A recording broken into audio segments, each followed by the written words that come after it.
Remembering my son, Ryan. After I got my legal divorce, I decided to have a family. So I met my son's father and I decided to move with him and live with him. So I have already paid the first month of the rent for the apartment, and I have resigned my job, and also I have given the notice for my apartment where I was living, and I have already made all the decisions and plans and everything to move into with my son's father. March 17th, it is St. Patrick's Day. Um, he had the problem of gambling, and that was the reason his first wife left him. And I knew it. He told me, and he apologized, and he promised that he will never do it again, and I believed in him. But unfortunately, all his accounts were bank account was controlled by his sister. Basically, she was the one who was handling the money. He never handled the money even while I, w- I was dating him. But still, I believed his words, and I believe that he will be a responsible person.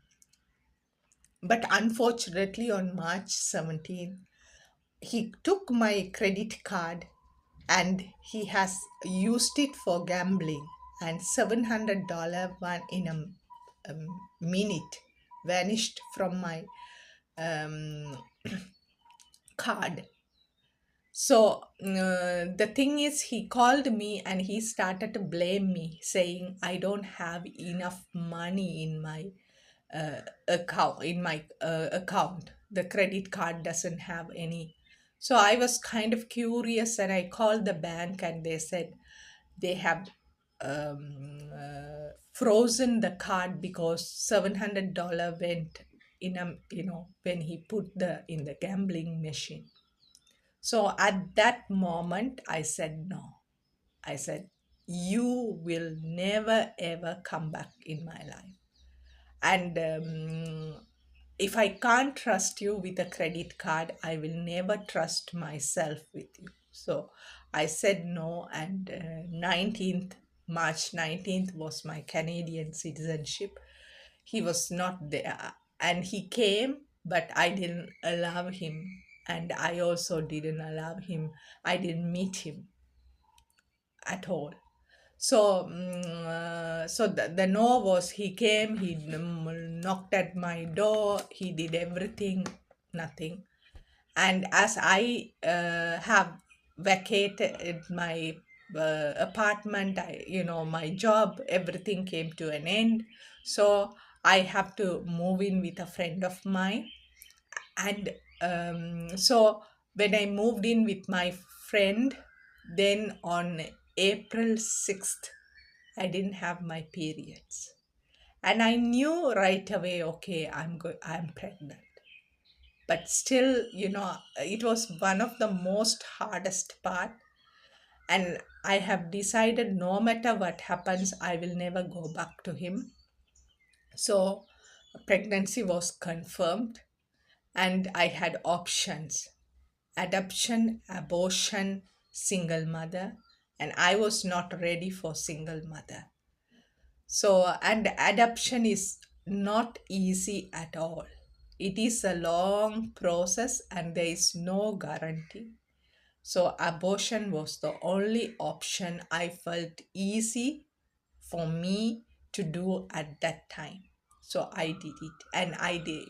My birthday was April 16th, and just before my birthday I did it, and my birthday fell on a holy week on a Maundy Thursday. the Thursday where, before the Good Friday.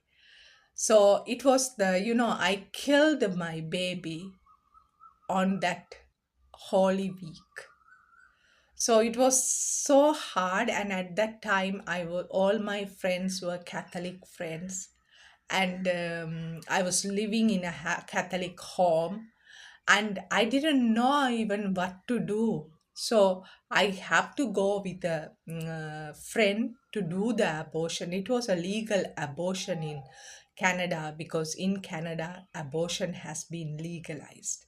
So when they asked me to come with my a friend, honestly, except my Catholic friends, it was really hard to find a friend who is outside to help. But luckily, there was a lady I knew. When I asked her, she came, and I didn't tell her why I was taking her to the hospital. But when I entered into because I was scared, many people will never accompany somebody who is going through a abortion. So when I told her that I'm going to have an abortion. She said, I knew, because you have so many friends and you still called me. That really made me to think, yeah, you are going for something serious. So she was very kind, and she was very supportive. So she was there with me for the, uh, abortion.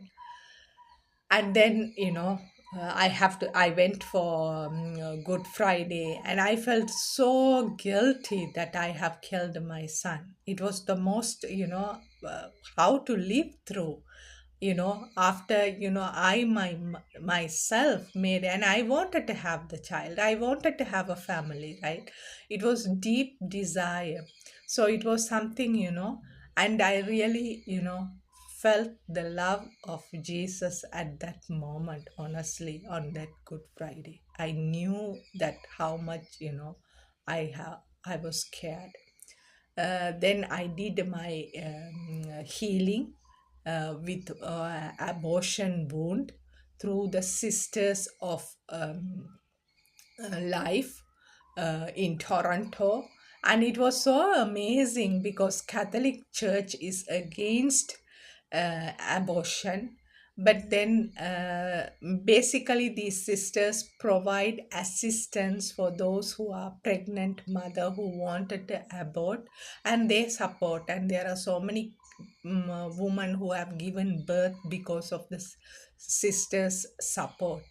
But for my case, I had abortion, and there are many other women who came with me. It was a group session, and I was so surprised. Some of them, they were very, prominent leaders, and all of them, they had, their stories.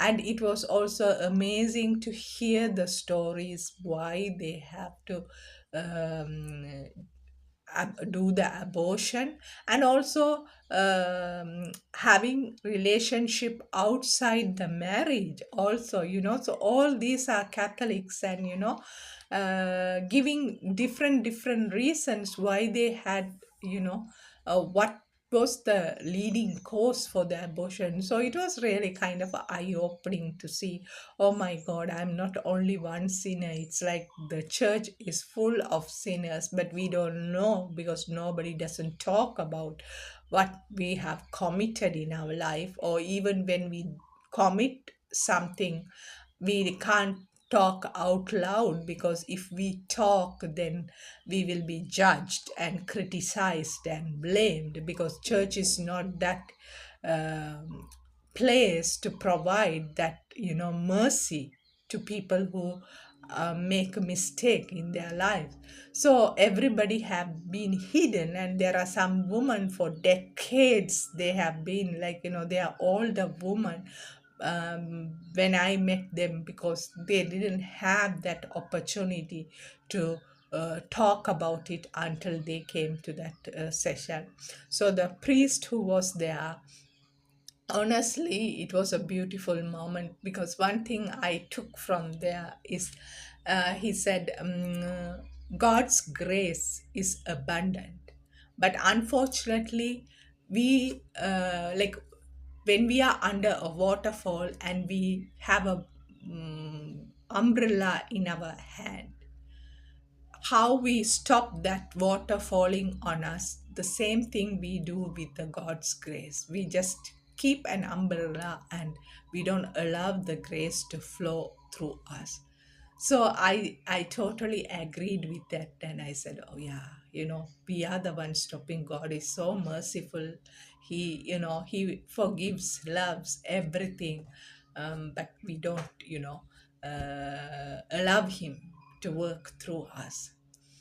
So we had the memorial service for all our aborted children. So I had this, opportunity to do it for my son too. And the before the sisters, I felt so guilty. And so one day time, I had this, visitation from my son. So I asked him, "Are you angry with me that I have aborted you?" So he said, "No, I'm not angry at you. You have disappointed me. I wanted to have this life in this world, but I have moved on. It's just like a death, you know." So that really helped me a lot, because how much my son has forgiven me for what I have done to him. So that was the healing part. And also, he introduced me as Ryan. So that is why I call him, my son is Ryan. And also, I knew his birth date will be on November 28th, because we have that calendar from where we can do the expected birth date from from the last period. Because I'm a medical doctor. So through that, and I had that great conviction that if he could have had that opportunity, he might have born on November 28th. So I make that day special day, remembering him. And also, just before my birthday is celebration, but at the same time, it is also remembering that I have aborted my son. So I hold both together on my birthday. I'm so grateful that I had this experience and I'm able to move on, but still remembering Ryan in my life. And he had this opportunity to be in my womb for 6 weeks. And I'm so grateful that 6 weeks he was able to be with me in my womb. And when I went for like before the abortion, they did a test screening to make sure, to do the pre-abortion time. And they showed me his heart rate, but I didn't want to connect with it because I was scared if I hear his heartbeat, maybe I might not able to do the abortion. So he was alive and he lived in me. And it's a joy for me to always celebrate that he gave me that motherhood for me too, for a short time. So I'm grateful to him always. Thank you.